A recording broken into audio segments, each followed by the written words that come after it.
Hello दोस्तों, आप सबका बहुत बहुत स्वागत है गणेशा वर्ल्ड के इस यूट्यूब चैनल में। तो दोस्तों आज की जो वीडियो है, आज की वीडियो में हम फिनॉल की जो है ना मोस्ट इम्पोर्टेंट जो है ना अभिक्रियाएं करने वाले हैं। दोस्तों मोस्ट आईएमपी रिएक्शंस जो है ना करने वाले हैं। तो दोस्तों मोस्ट आईएमपी रिएक्शंस में जो हमारी फिनॉल की आज की रिएक्शन है, जिसमें हमारी पहली तो इम्पोर्टेंट रिएक्शन है जिसका नाम है कॉल्वे श्मिट अभिक्रिया। जी हाँ दोस्तों, कॉल्वे श्मिट अभिक्रिया, कॉल्वे श्मिट अभिक्रिया।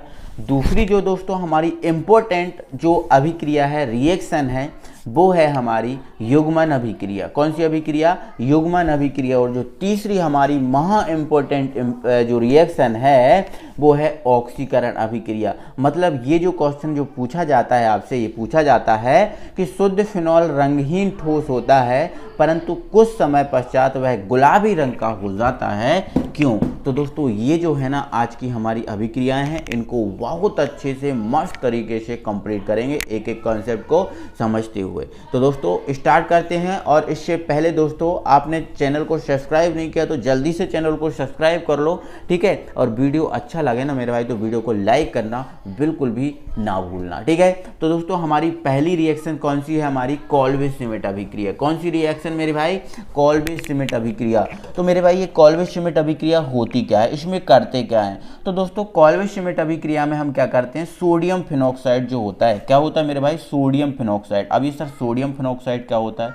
तो मेरे भाई जो आपकी रिंग होती है ना, रिंग बेंजीन रिंग, जो आपकी बेंजीन रिंग होती है, इस बेंजीन रिंग के ऊपर यदि हम ONA लिख देते हैं तो ये हमारा सोडियम फिनॉक्साइड बन जाता है। क्या बन जाता है मेरे भाई? Sodium phenoxide. तो कॉल्वे श्मिट अभिक्रिया में क्या करते हैं, जो सोडियम फिनॉक्साइड होता है ये हमारा क्या है? Sodium phenoxide.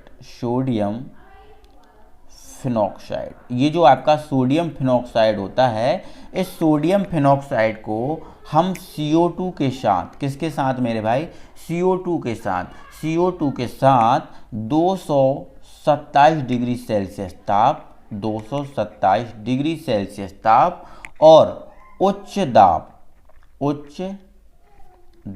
227 डिग्री सेल्सियस ताप और उच्च दाब पर हम क्या करते हैं, इसको गर्म करते हैं, ठीक है? क्या करते हैं मेरे भाई? गर्म करते हैं, ठीक है? सोडियम फिनॉक्साइड को CO2 के साथ 227 डिग्री सेल्सियस ताप और उच्च दाब पर हम क्या करते हैं? गर्म करते हैं। तो गर्म करते हैं तो होता क्या है? तो दोस्तों जैसे ही हम इसको गर्म करते हैं तो हमें क्या प्राप्त होता है दोस्तों? ऑर्थो का यौगिक प्राप्त होता है। देखो आपको पता ही है, जो बेंजीन होती है, बेंजीन में ये वाला जो भाग होता है ऑर्थो वाला होता है, ये वाला आपका मेटा वाला होता है और ये वाला आपका पैरा होता है, ठीक है? ये वाला और ये वाला ऑर्थो, ये वाला और ये वाला मेटा होता है और ये होता है पैरा। ये चीज़ें मैं आपको पहले ही समझा चुका हूँ। तो इसमें दोस्तों ऑर्थो का यौगिक बनता है, तो यहाँ से हम ऑर्थो का एक H ओपन कर लेंगे, क्योंकि आपको जो पता है बेंजीन में प्रत्येक कॉर्नर पे एक कार्बन और एक हाइड्रोजन होता है, ठीक है? तो जैसे ही दोस्तों हम इसका H ओपन करेंगे तो इसमें क्या होगा, जो आपका COO, CO2 जो दिख रहा है ना, जो COO है, ये COO है ना, ये कहाँ चला जाता है? यहाँ चला जाता है। कहाँ चला जाता है? यहाँ। और यहाँ का जो H है, जो H चला जाता है कहाँ मेरे भाई? Na के स्थान पर। और Na कहाँ आ जाता है? H के स्थान पर। अब देखो मैंने क्या क्या किया। इसमें क्या होता है, जैसे ही हम इसको गर्म करते हैं तो ये जो COO CO2 दिख रहा है ना, ये चला जाता है यहाँ, H चला जाता है यहाँ और Na आ जाता है यहाँ। तो ऐसी स्थिति में क्या बनेगा? तो यहाँ पर देखो, ऐसी स्थिति में क्या बन जाएगा? ये तो हमारी रही रिंग, ठीक है? अब H यहाँ चला गया, Na इधर आ गया। जब H यहाँ चला गया तो रिंग के ऊपर क्या बन गया है? रिंग के ऊपर बन गया है OH, क्योंकि H इधर चला गया, Na इधर आ गया। तो यहाँ और कौन आया है? तो यहाँ आपका COO भी आया है। तो यहाँ पर पहले लिखेंगे COO और फिर क्या लिखेंगे? जो Na आया है ना इधर, वो लिखेंगे, ठीक है? तो ये हमारा बन गया। अब इसे हम क्या बोलते हैं? इसे हम बोलते हैं सोडियम सैलिसिलेट बोलते हैं। क्या बोलते हैं? सोडियम, ये हमारा सोडियम और ये हमारा सैलिसिलेट। तो ये हमारा बन गया है मेरे भाई सोडियम सैलिसिलेट, सोडियम सैलिसिलेट जो है ना हमारा ये बन चुका है। आगे दोस्तों हमारी ये अभिक्रिया भी कंप्लीट नहीं हुई है। आगे ये जो सोडियम सैलिसिलेट बना है इसकी हम HCl के साथ अभिक्रिया कराते हैं। किसके साथ मेरे भाई? HCl के साथ। जैसे ही हम इसकी HCl के साथ अभिक्रिया कराएंगे तो मेरे भाई यहाँ पर होगा क्या? मेरे भाई यहाँ पर होगा, एक सेकेंड, यहाँ पर एक सेकंड दोस्तों, यहाँ पर होगा क्या? जो आपका Na दिख रहा है, क्या दिख रहा है? Na। ये जो Na है वो किसके साथ चला जाता है? वो Na है वो Cl के साथ हो जाता है बाहर, Cl के साथ हो जाता है बाहर, और यहाँ से आपका NaCl बन जाता है, NaCl बन जाता है, NaCl यहाँ पर बन जाता है। अब बचा क्या? H, तो H Na की जगह पे चला जाता है। तो यहाँ से हमारा जो प्रोडक्ट बनता है वो क्या है? रिंग के ऊपर क्या है? OH, और यहाँ क्या है? COO, और H यहाँ चला गया तो ये H, COOH। अब इसको हम क्या बोलते हैं? तो इसको हम बोलते हैं सैलिसिलिक अम्ल। क्या बोलते हैं मेरे भाई? सैलिसिलिक अम्ल, है ना। या ऑर्थो पे बना है तो इसको हम बोल देते हैं, एक सेकंड दोस्तों ऊपर कर लेते हैं थोड़ा सा, है ना। इसको हम क्या बोल देते हैं? ऑर्थो सैलिसिलिक अम्ल, ऑर्थो सैलिसिलिक अम्ल जो है ना इसको हम बोल देते हैं, ऑर्थोसैलिसिलिक जो अम्ल है इसको हम बोल देते हैं। ठीक है ना। आई होप आप समझ गए होंगे। तो ये है दोस्तों कौन सी अभिक्रिया? ये है दोस्तों हमारी कॉल्वे-सिमेट अभिक्रिया, कॉल्वे-सिमेट अभिक्रिया। तो हमें दोस्तों इस अभिक्रिया में क्या करना है? इस अभिक्रिया में हम करते क्या हैं? जो आपका क्या होता है मेरे भाई? क्या होता है आपका जो सोडियम फिनॉक्साइड होता है, इस सोडियम फिनॉक्साइड को CO2 के साथ 227 डिग्री सेल्सियस ताप और उच्च दाब पर क्या करते हैं? गर्म करते हैं। तो जो CO2 मतलब COO है, ये है इधर चला जाता है, H इधर और Na इधर आता है। ठीक है। तो जब ये H इधर चला जाएगा तो रिंग के ऊपर OH हो जाएगा, और जो है ना Na इधर आ जाएगा, बट उससे पहले COO आएगा। ये CO2 मतलब COO, तो ये COO Na। इसकी HCl के साथ अभिक्रिया कराएंगे, NaCl हो गया बाहर, और ये बन गया आपका ऑर्थोसैलिसिलिक अम्ल। तो ये है हमारी दोस्तों कॉल्वे-सिमेट अभिक्रिया, है ना। ये इंपॉर्टेंट अभिक्रिया है, मोस्ट IMP डाल लेना इसको, ये एग्जाम में बार बार आती रहती है। क्लियर है। चलो आगे बढ़ाएं दोस्तों। तो दोस्तों हमारी जो नेक्स्ट अभिक्रिया है जिसका नाम है युग्मन अभिक्रिया। कौन सी अभिक्रिया दोस्तों? युग्मन अभिक्रिया। अब युग्मन अभिक्रिया में हम दोस्तों क्या करते हैं उसको समझो। तो मेरे भाई जो युग्मन अभिक्रिया होती है, इस युग्मन अभिक्रिया में हम क्या करते हैं? जो फिनॉल होती है, क्या होती है? फिनॉल, इसकी बेंजीन डाइएज़ोनियम क्लोराइड से क्रिया कराते हैं। ठीक है। अब ये बेंजीन डाइएज़ोनियम क्लोराइड क्या होता है? तो मेरे भाई जो बेंजीन डाइएज़ोनियम क्लोराइड होता है, एक बार मैं बता दे रहा हूँ, रिंग के ऊपर N2Cl होता है, ये बेंजीन डाइएज़ोनियम क्लोराइड होता है। जैसे एक सेकंड दोस्तों, जैसे आपका ये बनी है रिंग, ये बनी है क्या? रिंग। यदि रिंग के ऊपर हम N2 और Cl लिख दें तो ये बेंजीन डाइएज़ोनियम क्लोराइड, देखो N जो है इसको एजो बोलते हैं, क्या बोलते हैं? एजो बोलते हैं। तो दो हैं तो डाइएजो, तो बेंजीन डाइएज़ोनियम क्लोराइड। ठीक है। इस बेंजीन डाइएज़ोनियम क्लोराइड, सॉरी दोस्तों, इसमें क्या करते हैं? जो बेंजीन डाइएज़ोनियम क्लोराइड होता है रिंग के ऊपर N2Cl, ये आपका क्या है? बेंजीन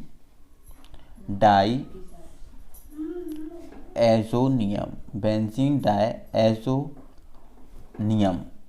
क्लोराइड, ये आपका बेंजीन डाइएज़ोनियम क्लोराइड हो गया। ठीक है।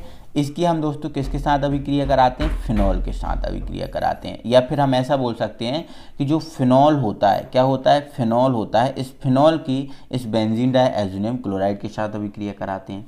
और ये जो अभिक्रिया हम कराते हैं दोस्तों, वो अभिक्रिया हम क्षार NaOH की उपस्थिति में कराते हैं। किसकी उपस्थिति में कराते हैं मेरे भाई? क्षार NaOH की उपस्थिति में अभिक्रिया कराते हैं। तो जैसे ही दोस्तों हम क्षार NaOH की उपस्थिति में अभिक्रिया कराते हैं तो आपका जो फिनॉल है उसका हम जो यहाँ का H ओपन कर लेते हैं। क्यों यहाँ का H ओपन क्यों कर लेते हैं वो आपको कारण अभी पता चलेगा। तो जैसे ही हम यहाँ से इसका H ओपन करते हैं तो ये H जो है ना इस Cl के साथ क्या बना लेता है? HCl बना लेता है।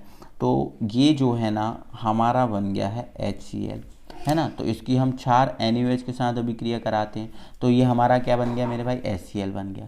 अब ये तो HCl बन गया, लेकिन ये जो फिनॉल है और ये बेंजीन डाइएज़ोनियम क्लोराइड, H और Cl तो बाहर निकल गए, और ये आपस में क्या करेंगे? जुड़ जाएंगे, और आपस में जुड़ेंगे तो ये इनको थोड़ा सा जो बेंजीन रिंग है इनको हम आड़ा कर देंगे। ठीक है। तो देखो ये एक आपका रहा, ठीक है। चाहे तो इनको भी आप आड़ा करके पहले ही लिख लेना, ठीक है।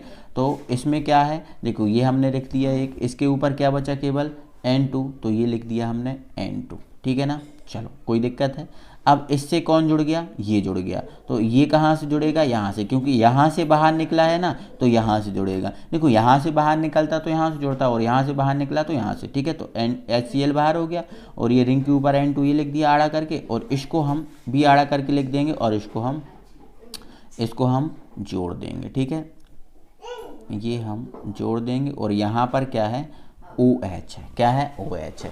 तो ये जो है हमारा बन जाएगा। अब ये क्या बन गया है वो आपको देखना है। तो दोस्तों देखो पैरा, ये देखो आपको पता है ये जो है ना नीचे क्या होता है, पैरा होता है, नीचे क्या होता है, पैरा होता है कि नहीं, ये पैरा होता है, ठीक है। ये आपका मेटा होता है और ये आपका ऑर्थो होता है। तो अब ये नीचे क्या जुड़ा है, OH, तो पैरा हाइड्रोक्सी, इसका नाम क्या हो गया दोस्तों, इसका नाम हो गया है पैरा हाइड्रोक्सी, क्योंकि पैरा नीचे क्या है, OH है, तो पैरा हाइड्रोक्सी, ठीक है। अब दो N को क्या बोलते हैं, एजो बोलते हैं, दो हैं, तो डाई एजो, क्योंकि दो N को एजो बोलते हैं, तो डाई एजो, और ये आपका क्या है, बेंजीन है, ठीक है। तो डाई एजो बेंजीन, ठीक है ना। Para hydroxy diazo benzene जो है ना हमारा बन चुका है। आई होप आप समझ गए होगे, ठीक है।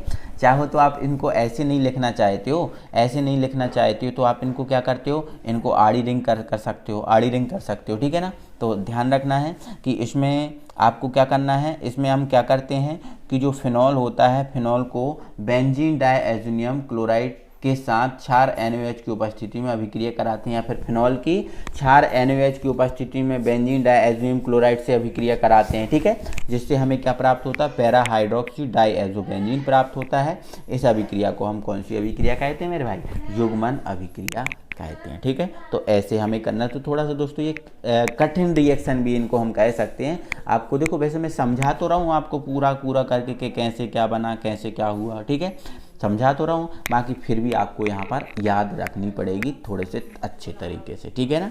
चलो अब दोस्तों इसके बाद एक महा इम्पोर्टेंट रिएक्शन जो है ना हमारी आने वाली है, उसको करने वाले हैं, ठीक है। आइए देखते हैं इसको दोस्तों। तो आज हम जानेंगे कि जो फिनॉल है कुछ समय पश्चात गुलाबी रंग का जो है ना हो जाता है, क्यों। दोस्तों अक्सर जो फिनॉल होता है वो रंगहीन होता है, फिनॉल का कोई रंग नहीं होता, फिनॉल का मेरे भाई कोई भी रंग नहीं होता, बट फिनॉल जो है ना कुछ समय पश्चात गुलाबी रंग का हो जाता है। क्यों हो जाता है, तो वही हम देखेंगे दोस्तों, वही हम समझेंगे। तो यहाँ से दोस्तों आपको एक बात रखना है याद कि ये जो क्वेश्चन है एक नहीं दो तीन टाइप से आता है। तो पहला हमारा टाइप तो यही है कि फिनॉल का ऑक्सीकरण समझाइए, पहला क्वेश्चन ऐसे आता है। बट अथवा करके जब क्वेश्चन पूछा जाता है तो ये पूछा जाता है कि शुद्ध फिनॉल रंगहीन ठोस होता है, मतलब आपका जो शुद्ध फिनॉल होता है ना, शुद्ध फिनॉल, ये आपका शुद्ध फिनॉल है, ये आपका क्या है, शुद्ध फिनॉल, रिंग के ऊपर OH। ये जो शुद्ध फिनॉल है ये रंगहीन है, मतलब इसका कोई भी रंग नहीं होता, इसके पास शुद्ध फिनॉल का कोई भी रंग नहीं होता। तो कहते हैं कि ये शुद्ध फिनॉल है वो रंगहीन है, इसका कोई रंग नहीं है। बट कुछ समय पश्चात वह गुलाबी रंग का हो जाता है, ऐसा क्यों होता है, तो यही चीज को हम जानने वाले हैं। तो दोस्तों आइए वीडियो को स्टार्ट करते हैं। और दोस्तों हाँ, एक क्वेश्चन का टाइप और है, एक टाइप से क्वेश्चन और पूछा जाता है। तो वो टाइप क्या है, वो टाइप है हमारा ऑक्सीजन की उपस्थिति में फिनॉल किस रंग का हो जाता है, अभिक्रिया सहित समझाइए। तो ये 2-3 टाइप से क्वेश्चन आता है, क्लियर हो गया। तो इसी क्वेश्चन को हम जानते हैं, समझते हैं और वीडियो को स्टार्ट करते हैं। और देखिए समझिए बहुत अच्छे तरीके से। तो सीधा साधा हमारा मतलब ये निकल रहा है कि फिनॉल का क्या कराओ मेरे भाई, ऑक्सीकरण कराओ। क्या कराओ दोस्तों, ऑक्सीकरण कराओ। तो आपको बता देते हैं दोस्तों कि जब हम फिनॉल को वायु और प्रकाश में खुला छोड़ते हैं, दोस्तों क्या बोल रहे हैं हम, जो आपका फिनॉल होता है ना, फिनॉल क्या होता है, रिंग के ऊपर OH, रिंग के ऊपर जो OH है ये आपका फिनॉल होता है। तो दोस्तों क्या करते हैं, जब इस फिनॉल को हम फिनॉल को हम वायु में, किसमें मेरे भाई, वायु में या फिर हम प्रकाश में, ठीक है, वायु में या फिर हम दोस्तों प्रकाश में, ठीक है, ये रहा हमारा प्रकाश, ये रहा हमारा प्रकाश की उपस्थिति, यहाँ पर लिख सकते हो एरो पर, प्रकाश की उपस्थिति। तो जब हम इस फिनॉल को वायु और प्रकाश में खुला छोड़ते हैं तो क्या होता है मेरे भाई, क्या होता है, धीमे ऑक्सीकरण के द्वारा ये जो फिनॉल है धीमे धीमे धीरे धीरे से क्या करता है, ऑक्सीजन से क्रिया करता है। धीरे धीरे किससे क्रिया करता है, जो ऑक्सीजन दिख रहा है इससे क्रिया करता है और इससे क्रिया करके क्विनोन बनाता है। तो क्विनोन बनाने के लिए दोस्तों क्या करना होता है, जो फिनॉल है इस फिनॉल का हम यहाँ का H ओपन कर लेते हैं। तो ये जो आपको दिख रहा है ना, ये वाला OH, ये वाला OH दिख रहा है, ये वाला OH इस H के साथ क्रिया करके बना लेता है H2। क्या बना लेता है, H2। तो H2 हो गया बाहर, H2 हो गया बाहर। आगे आपका ये कितने O हैं, 2 O हैं, तो एक O जुड़ जाता है ऊपर और एक O जुड़ जाता है नीचे, तो ये हमारा बन जाता है क्विनोन। क्या बन जाता है मेरे भाई, क्विनोन बन जाता है। तो ये एक ऊपर O जुड़ जाएगा और एक ये हमारा नीचे वो जुड़ जाएगा। तो थोड़ी सी मिस्टेक मुझसे हो गई है यहाँ पर, जब डबल बॉन्ड के साथ ऊपर ओ, डबल बॉन्ड के साथ देखो OH ने H के साथ क्या बनाया, H2 बनाया, क्या बनाया, H2 बनाया। अब 2 O है तो एक O ऊपर जुड़ जाएगा, एक O नीचे। तो देखो O के पास कितना बॉन्ड होता है, डबल बॉन्ड होता है, तो double bond O, double bond O, ये हमारा बन जाएगा। तो दोस्तों जब ऐसा डबल बॉन्ड ऊपर और नीचे जुड़ जाएगा तो यहाँ पर ये 0 नहीं लगेगा, गलती से मैंने लगा दिया है तो ये 0 नहीं लगेगा। फिर दोस्तों बैलेंस करने के लिए एक डबल बॉन्ड हमें यहाँ लगाना पड़ेगा और एक डबल बॉन्ड यहाँ लगाना पड़ेगा। देखो अक्सर हमने ये देखा है कि जो आपका बेंजीन होता है, ये जो आपका क्या है बेंजीन है, इस बेंजीन में क्या होता है दोस्तों, एक छोड़ के डबल बॉन्ड, यहाँ डबल बॉन्ड तो यहाँ नहीं, यहाँ डबल बॉन्ड यहाँ नहीं, यहाँ डबल बॉन्ड, ऐसे लगाया जाता है। लेकिन दोस्तों जब डबल बॉन्ड O ऊपर डबल बॉन्ड O नीचे लगा देंगे तो फिर यहाँ का और यहाँ का कार्बन अपने आप बैलेंस हो जाएगा। फिर इसलिए हमें यहाँ पर केवल 2 डबल बॉन्ड लगाने पड़ेंगे। चाहो तो मैं आपको समझा देता हूँ। देखो दोस्तों यहाँ पर ये कार्बन है, यहाँ डबल बॉन्ड के साथ कौन जुड़ा है, O। यहाँ का जो कार्बन है और हाइड्रोजन है, यहाँ का कार्बन और हाइड्रोजन है, और यहाँ का कार्बन जो है ना वो डबल बॉन्ड किसके साथ जुड़ा है, O के साथ। यहाँ पर CH और यहाँ पर CH। तो देखो इसको बैलेंस करने के लिए ये तो कार्बन बैलेंस ही है, अब ये वाला बैलेंस नहीं है तो यहाँ लगा देंगे डबल बॉन्ड, यहाँ ये वाला बैलेंस हो गया। फिर ये तो बैलेंस ही है, ये वाला बैलेंस नहीं है तो ये डबल बॉन्ड। तो देखो इस टाइप से ऐसी ये संरचना बनती है, तो ध्यान रखना। तो आपका ये जो 0 लगाते हैं वो क्यों लगाते हैं, क्योंकि आपके जो 3 डबल बॉन्ड होते हैं, 3 डबल बॉन्ड होते हैं, इनको ना लगाओ तो इनकी जगह आप क्या लगा सकते हो, 0 लगा सकते हो। बट अब हम 0 नहीं लगा सकते क्योंकि 0 आपका 3 बॉन्ड के लिए लगता है। तो जब 0 लगाएंगे तो इसमें 0 का मतलब 3 बॉन्ड, लेकिन इसमें तो 3 बॉन्ड है ही नहीं, तो इसलिए आप 0 नहीं लगाओगे। ये 0 नहीं है, यहाँ पर एक डबल बॉन्ड और यहाँ पर एक डबल बॉन्ड लगेगा। तो थोड़ा सा ये मिस्टेक हो गया था। तो ये दोस्तों धीमे ऑक्सीकरण, जैसे ही हम ये जो फिनॉल है इस फिनॉल को वायु और प्रकाश में खुला छोड़ेंगे तो धीमे ऑक्सीकरण द्वारा जो जल है वो बाहर निकल जाएगा, ये तो मैंने समझाया है, और ये बन जाएगा आपका क्विनोन। क्या बन जाएगा मेरे भाई, क्विनोन बन जाएगा। तो ये आपका बन गया है क्विनोन, क्विनोन बन गया है। धीमे ऑक्सीकरण द्वारा ये मेरे भाई क्या बन गया है, क्विनोन बन गया है। क्या बन गया है, क्विनोन बन गया है। ठीक है, अब लेकिन अभी तो ये क्विनोन बना है, आगे क्या बात होगा, आगे अब देखो फिनॉल जो है ना, जैसे ही हम प्रकाश में और वायु में खुला छोड़ते हैं तो ये धीमे ऑक्सीकरण द्वारा सबसे पहले तो ये क्या बनाता है, क्विनोन बनाता है। क्या बनाता है, क्विनोन। लेकिन ये अभिक्रिया आगे अभी शांत नहीं होती। आगे क्या होता है कि जो क्विनोन बना है, क्या बना है मेरे भाई, जो क्विनोन बना है ये फिनॉल के साथ योगात्मक अभिक्रिया करता है। मतलब ये क्विनोन जो बना है वो फिनॉल के साथ क्रिया करता है और फिनॉल के साथ जुड़ता है। तो मतलब ये जो क्विनोन है वो फिनॉल के साथ योगात्मक अभिक्रिया करेगा। आगे कौन सी अभिक्रिया करेगा, योगात्मक अभिक्रिया करेगा। और योगात्मक अभिक्रिया करके ये जो क्विनोन है योगात्मक अभिक्रिया करके गहरे गुलाबी रंग का हो जाता है। ठीक है, गहरे गुलाबी रंग का हो जाता है। इसको हम क्या बोलते हैं, फिनोक्विनोन बोलते हैं। क्या बोलते हैं, फिनोक्विनोन बोलते हैं। ठीक है ना, तो ध्यान रखना कि ऐसे होता है। ठीक है, तो आगे आपका ये क्विनोन बना है, आगे ये क्विनोन का क्या होगा देखो यहाँ पर समझा देते हैं आपको, टेंशन नहीं लेना। ठीक है, ये क्विनोन है, किससे योगात्मक अभिक्रिया करेगा? फिनॉल से। ठीक है, तो आपको देखना है यहाँ पर, समझना है। ठीक है, बहुत अच्छे से, थोड़ा सा अच्छे से समझना है यहाँ पर। ठीक है, तो आगे हम क्या करना है, ये जो है ना आपका फिनॉल से करेगा, तो ये हम लिख देंगे फिनॉल। क्या लिख देंगे मेरे भाई? फिनॉल लिख देंगे। तो ये हमारा O और ये हमारा H, ये फिनॉल है। क्या है मेरे भाई? फिनॉल है। ठीक है, बीच में हम लिख देंगे क्विनोन, तो ये है हमारा, ओहो मिस्टेक, एक मिस्टेक। ठीक है, चलो इसको हम काट ही देते हैं और इसको हम थोड़ा सा नीचे लिख देते हैं। ठीक है, तो ये है हमारा फिनॉल OH। ठीक है ना, और प्लस किससे योगात्मक अभिक्रिया होगी? क्विनोन से। तो ये डबल बॉन्ड, यह डबल बॉन्ड, यहाँ डबल बॉन्ड 0 और यहाँ डबल बॉन्ड 0, ये क्विनोन है। ठीक है, इसमें दोस्तों हम फिनॉल के 2 अणु लेते हैं, तो एक फिनॉल का अणु हमने ये ले लिया और एक फिनॉल का अणु हम लेंगे इस तरफ। ठीक है, OH। तो ये जो क्विनोन है इससे योगात्मक अभिक्रिया करेगा और योगात्मक अभिक्रिया करके ये 2 अणु ले लिए इसके और बीच में O को रख दिया। योगात्मक अभिक्रिया करके ये दोनों फिनॉल के अणु हैं इससे जुड़ जाएंगे, दोनों फिनॉल के अणु इससे जुड़ जाएंगे। तो देखो यहाँ से जुड़ेंगे तो कैसा बनेगा, देखो यहाँ पर, तो देखो यहाँ पर इसके एरो के बाद मैं यहाँ लिख रहा हूँ, तो देखो यहाँ पर ये रहा हमारा क्विनोन, ये रहा हमारा क्विनोन, इधर से आपका ये वाला अणु जुड़ जाएगा, तो ये है हमारा फिनॉल का एक अणु O और ये H। ये दोनों कौन से बंध द्वारा जुड़ेंगे? हाइड्रोजन बंध द्वारा। ये जो बंध होगा वो आपका हाइड्रोजन बंध होगा, हाइड्रोजन बंध होगा।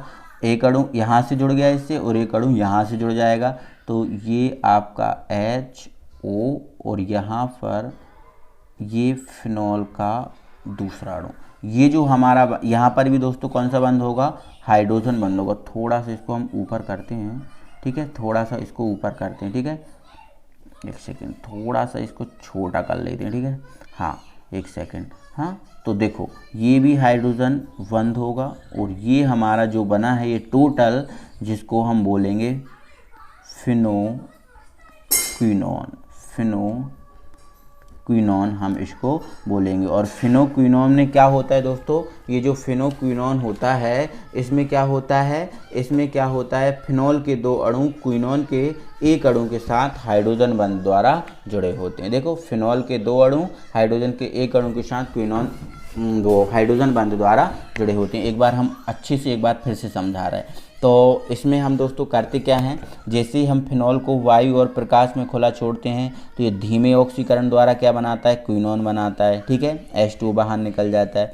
आगे क्या होता है? जो क्विनोन होता है वो फिनॉल के साथ योगात्मक अभिक्रिया करता है। ये जो क्विनोन है फिनॉल के साथ योगात्मक अभिक्रिया करेगा और क्या बना लेगा? फिनोक्विनोन बना लेगा। और फिनोक्विनोन में क्या होता है? क्विनोन फिनॉल के 2 अणुओं के साथ जुड़ा होता है और ये जो है ना गहरे गुलाबी रंग का होता है, गहरे गुलाबी रंग का होता है, गुलाबी रंग का होता है। तो ये कारण है दोस्तों, ये कारण है।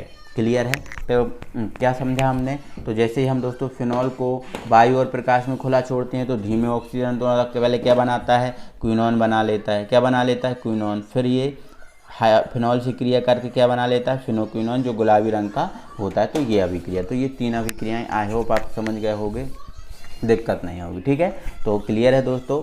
ठीक है, तो आज के लिए दोस्तों बस इतना ही। वीडियो अच्छा लगा है तो एक बार जल्दी से वीडियो को लाइक कर दो, अपने सभी फ्रेंड सर्कल में वीडियो शेयर कर दो। मिलते हैं फिर अगली वीडियो में, तब तक के लिए थैंक यू वेरी मच।